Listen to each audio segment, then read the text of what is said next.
नमस्कार दोस्तों आज की बुक समरी जो आप सुनेंगे, इस किताब का नाम है डॉलर एंड सेंस और इस किताब के लेखक हैं डैन एरिली। दोस्तों, इस समरी से हम सीखेंगे कि कैसे अपनी मानसिकता की वजह से अपने पैसे का इस्तेमाल हम गलत तरीके से करते हैं। ये किताब हमें बताती है कि किस तरह से कंपनियां हमारी इस मानसिकता का इस्तेमाल करती हैं। ये किताब हमारी उस मानसिकता के बारे में बताती है जो हमें अक्सर गलत फैसले लेने पर मजबूर कर देती है। कंपनियां अपने ग्राहकों को आकर्षित करने के लिए इस तरह का माहौल बना देती हैं और हम फिर उनके हिसाब से हर दिन अपने बहुत सारे पैसे खर्च कर देते हैं, जिसकी वजह से एक लंबे समय में हमें काफ़ी नुकसान होता है। लेखक कहते हैं कि किस तरह से हर व्यक्ति पैसे के बारे में फैसले लेने में शॉर्टकट का इस्तेमाल करता है और एक ही बात को अलग तरीके से बोलने से किस तरह हमारे फैसले बदल जाते हैं और क्यों हम अपने पैसे को जरूरी जगह पर खर्च नहीं कर पाते और पैसे को लेकर के अपनी इस मानसिकता पर आप काबू कैसे पा सकते हैं, इस ऑडियो बुक समरी में आप सीखेंगे। दोस्तों, इस किताब के लेखक डैन एरिली ने एक बार कुछ लोगों से सवाल किया कि वे एक नई गाड़ी खरीदने के लिए अपने कौन से दूसरे खर्चों के साथ समझौता कर सकते हैं। अधिकांश लोगों ने कहा कि वे गाड़ी नहीं खरीदेंगे। हम अपने रोज के खर्चों के साथ समझौता नहीं कर सकते। बहुत कम लोग थे जिन्होंने कहा कि वे इसके लिए होटल में खाना खाना या फिर छुट्टियों पर जाना छोड़ देंगे। दोस्तों, पैसे को लेकर के लोगों के विचार बहुत अलग अलग हैं, लेकिन यह सभी लोग मानते हैं कि जिंदगी में पैसा जरूरी होता है। फिर भी हम अपने बेकार के खर्चों को कम करने के बारे में नहीं सोचते। हमें जब भी कुछ खरीदना होता है तो हम यह नहीं सोचते कि हम उस पैसे को किसी दूसरी चीज पर भी खर्च कर सकते हैं। इकोनॉमिक्स में इसे अपॉर्चुनिटी कॉस्ट कहा जाता है, जिसका मतलब होता है कि बेकार की चीज़ों पर पैसा खर्च करके जब हम ज़रूरी चीज़ों पर पैसा खर्च नहीं करते तो हमें कितना नुकसान होता है।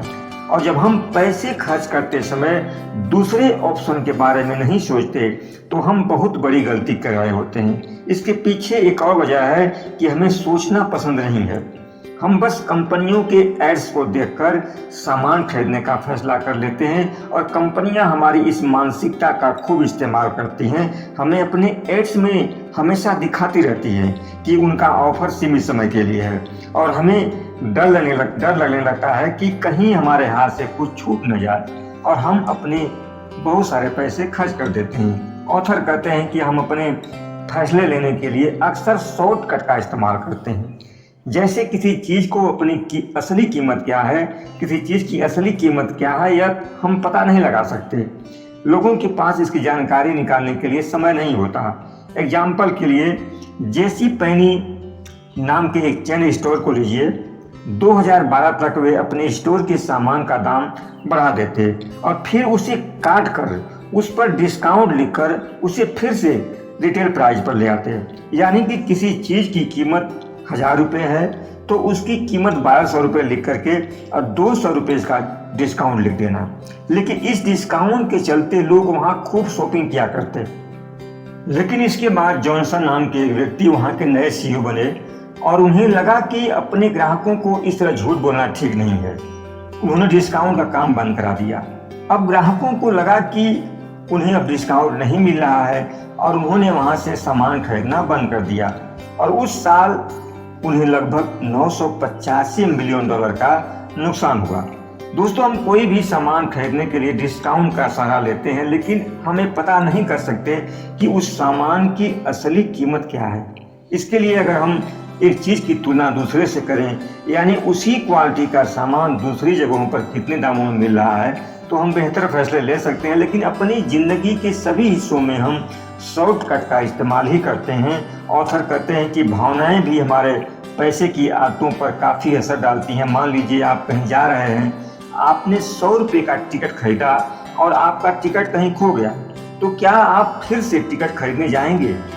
लेकिन दूसरे हालात में मान लीजिए आप टिकट लेने जा रहे थे और रास्ते में आपका 100 रुपये का नोट कहीं गिर गया, तो अब आप क्या 100 रुपये और निकाल करके टिकट लेने जाएंगे?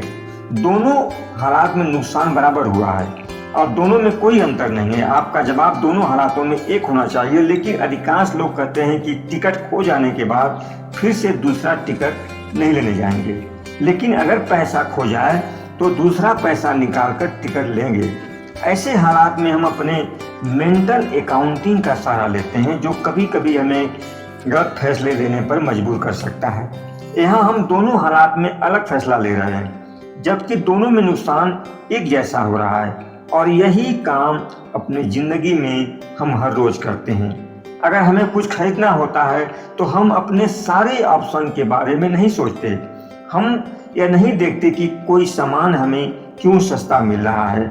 हम बस अपने मेंटल अकाउंटिंग का सहारा लेकर फिर से वही काम करते हैं जैसे आज तक करते आए हैं। ऑथर कहते हैं कि कभी कभी हम अलग अलग जगह से मिले पैसे को अलग अलग नज़रिए से देखते हैं। जैसे किसी महिला को शादी में अपने घर से जो पैसे मिलते हैं उसे सारी उम्र बचा कर रखती है, लेकिन वही पैसा अगर उसे किसी ऐसे व्यक्ति ने दिया है जिसे वो पसंद नहीं करती, तो वो पैसा वो जल्दी से जल्दी खर्च करने के बारे में सोचती है।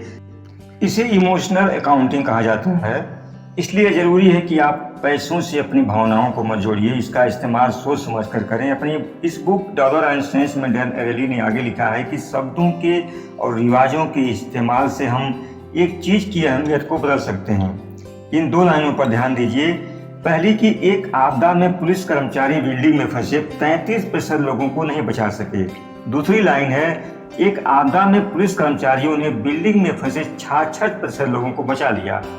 अब दोनों लाइनों में दूसरी लाइन पढ़ने से आपको लग सकता है कि पुलिस ज़्यादा काबिल है, लेकिन असल में दोनों लाइनें एक ही बात बोल रही हैं। एक दूसरे एग्जाम्पल में फिर से दो लाइनों पर ध्यान दीजिए कि पहली कि अगर आपकी सैलरी 20% कम कर दी जाए तो आपको कैसा लगेगा। दूसरी लाइन है कि अगर आपको सिर्फ अपनी सैलरी का 80% भाग खर्च करके महीना बिताने को कहा जाए तो आपको कैसा लगेगा। अधिकांश लोग दूसरे ऑप्शन के हिसाब से जीना पसंद करेंगे, लेकिन असल में दोनों ही हालातों में कोई अंतर नहीं है। दोनों लाइनें एक ही बात को अलग अलग तरीके से बोल रही हैं। इसी तरह हम अपने शब्दों का इस्तेमाल कुछ अलग तरीके से करें तो हमारा दिमाग उसे कुछ अलग तरीके से देखने लगता है। रेस्तराओं में, होटलों में शब्दों का इस्तेमाल खाने की क्वालिटी को दिखाने के लिए किया जाता है। वे लोग कुछ ऐसे शब्दों का इस्तेमाल करते हैं कि ग्राहकों को लगे कि खाना अच्छी क्वालिटी का है, उसके लिए वे ज़्यादा पैसे दें। और इसी तरह से अगर हम रीति रिवाजों को भी किसी चीज़ से जोड़ दें तो लोग उसे ज़्यादा अहमियत देने लगते हैं। ऑथर कहते हैं कि कुछ खास तरीकों का इस्तेमाल करके आप पैसे से संबंधित अपनी आदतों को सुधार सकते हैं। आपने देखा किस तरह से हमारी मानसिकता का इस्तेमाल करके कंपनियां हमसे ज़्यादा पैसा खर्च करवा लेती हैं। इससे बचने के लिए बजट बनाना जरूरी है, लेकिन वो तब तक काम नहीं करेगा जब तक आपको खुद को काबू करना नहीं आता। खुद को काबू करने के लिए अपने भविष्य से बात करने की कोशिश कीजिए। सोचिए कि 20 साल बाद आप भविष्य में से वापस आकर खुद से बातें कर रहे हैं, खुद से कह रहे हैं कि किस तरह के फैसले ने उन्हें कामयाब बनाया है।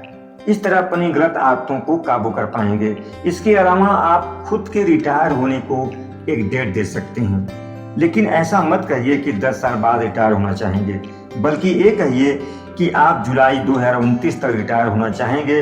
ऐसी डेडलाइन से आप खुद पर काबू पा सकते हैं। खुद पर काबू पाने का तीसरा तरीका है जुलाइसियस कॉन्ट्रैक्ट बनाने का, यानी खुद को ऐसे हालात में डाल देना जहां आप गलत काम कर ही ना पाएं।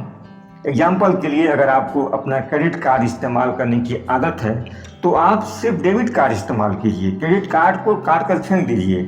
ऐसे न तो आपका क्रेडिट कार्ड रहेगा और न आप उसका इस्तेमाल कर पाएंगे। इसके अलावा आप अपनी सेविंग को ऑटोमेटिक कर सकते हैं। इसके लिए एक ऐसा अकाउंट बनाइए जिसमें आपकी सैलरी का कुछ हिस्सा अपने आप कट कर चला जाए। एक स्टडी में पाया गया है कि जो लोग इस तरह से सेविंग करते हैं वे 80% ज़्यादा सेविंग कर पाते हैं। दोस्तों, मुझे उम्मीद है इस ऑडियो बुक समरी से आप काफ़ी कुछ सीख पाएंगे और अपनी ज़िंदगी के गलत फैसलों को रोक करके कुछ बेहतर फैसले लेने में कामयाब हो पाएंगे। धन्यवाद।